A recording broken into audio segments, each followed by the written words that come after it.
How many nights have you sat at the kitchen table with the screen as the only light in the room, looking at an account you fed faithfully for years, and felt something quietly sink because the balance has barely crept past the money you actually put in?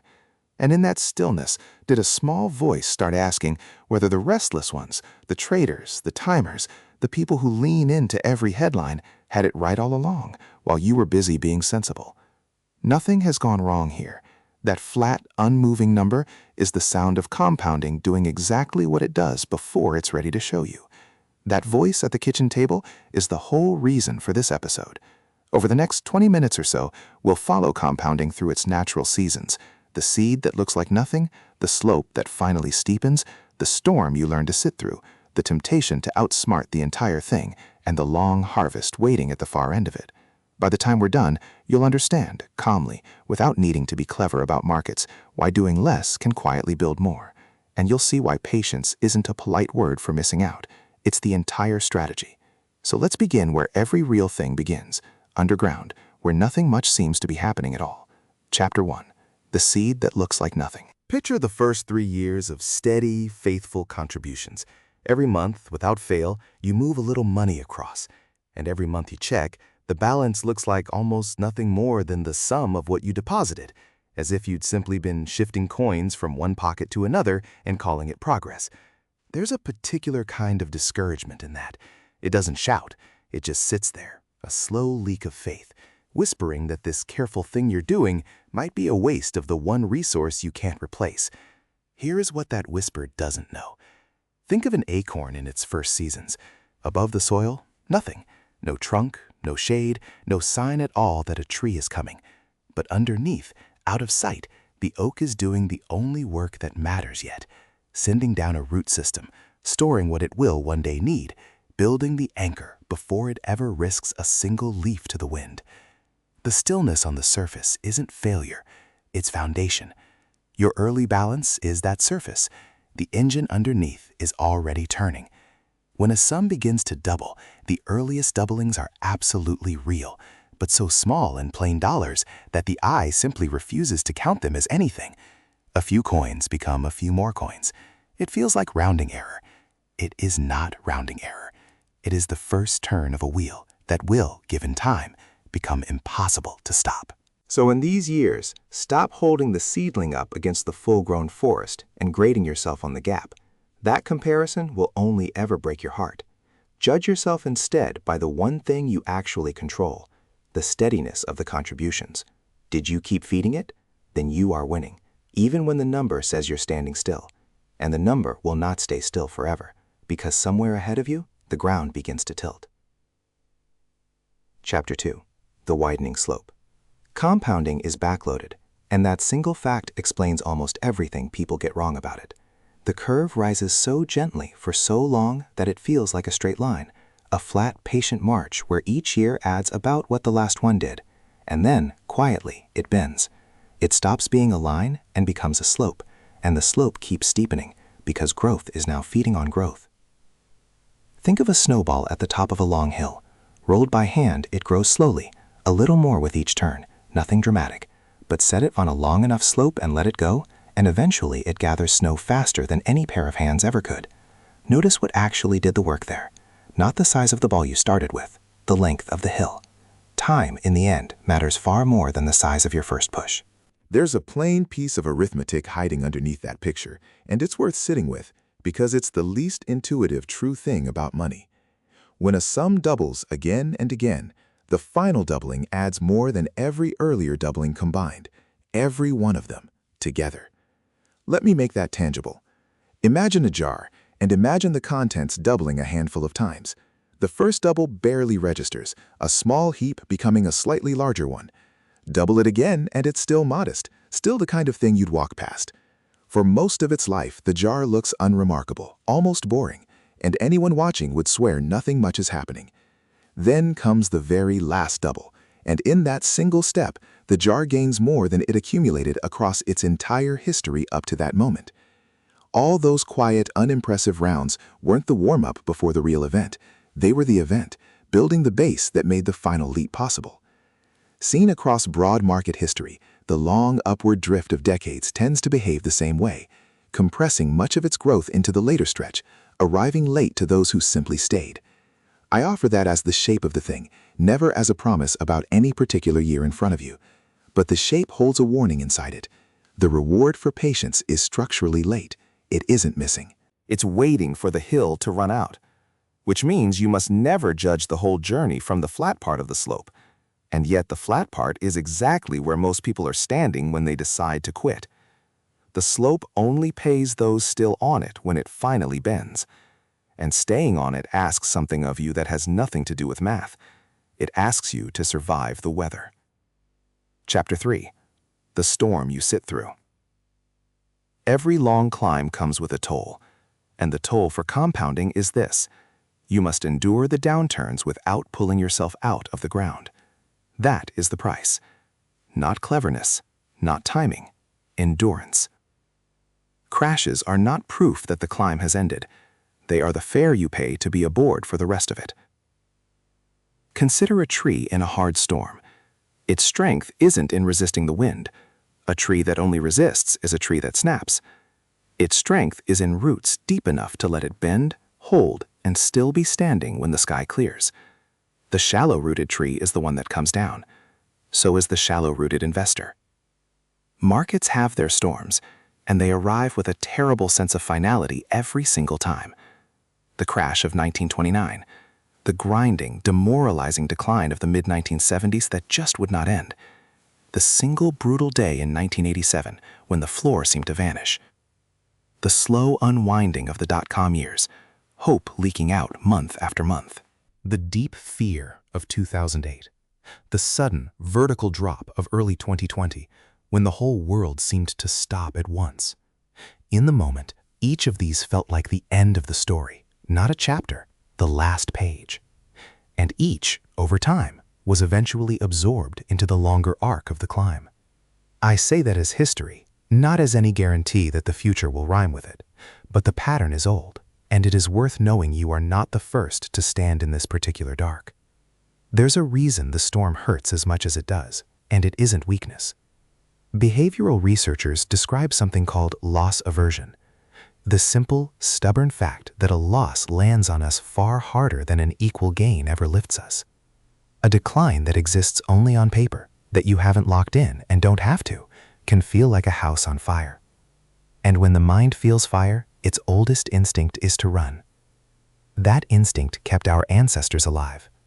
In a downturn, unmanaged, it's the very thing that turns a temporary dip into a permanent loss. So the work of this chapter is quiet but hard. Learn to treat a downturn as weather rather than emergency. Something to stay still through. Something to have roots deep enough to bend inside of, without tearing them up to check whether they still hold. Because here is the turn, the thing most of this book has secretly been circling toward. The real danger was never the storm. The storm passes. The real danger is what our own hands do while it's overhead. And no storm ever destroyed a patient investor. Their own restlessness did that. Which brings us to the most well-meaning mistake of all. Chapter 4. The Gardener Who Keeps Digging.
It's caused by behavior, buying in after prices have already risen and the mood feels safe, then selling out after prices have fallen and the fear feels unbearable.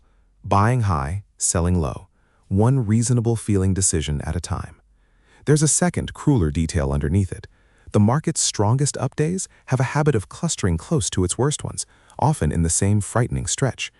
The rebound tends to arrive while the news is still dark, before it feels remotely safe to be there. So the person who flees the storm to protect themselves is precisely the person most likely to be standing outside when the sky clears, to miss the handful of days that carried much of the recovery. I offer that as illustration, not as a forecast of any day to come, but the gardener's lesson sits right underneath it, unchanged. So learn to separate activity from progress, because they are not the same thing, and in investing, they are often opposites. The discipline that builds wealth here isn't acting more cleverly. It's acting less. It's leaving the thing you planted in the ground, resisting the loving, anxious, entirely understandable urge to keep digging it up to see how it's doing. And if you can manage that, if you can put the shovel down, then the only question left is the gentlest one in this whole conversation. What exactly are you waiting for? You're waiting for the harvest. Chapter 5. The Long Harvest. Given enough undisturbed time, compounding crosses a quiet threshold, a line you rarely notice on the day you cross it. On the near side, you feed the account, and it grows mostly because of what you add. On the far side, something reverses. The account begins to grow more from its own returns than from anything you put in. The tree stops needing you and starts feeding you. You planted it, now it plants for you.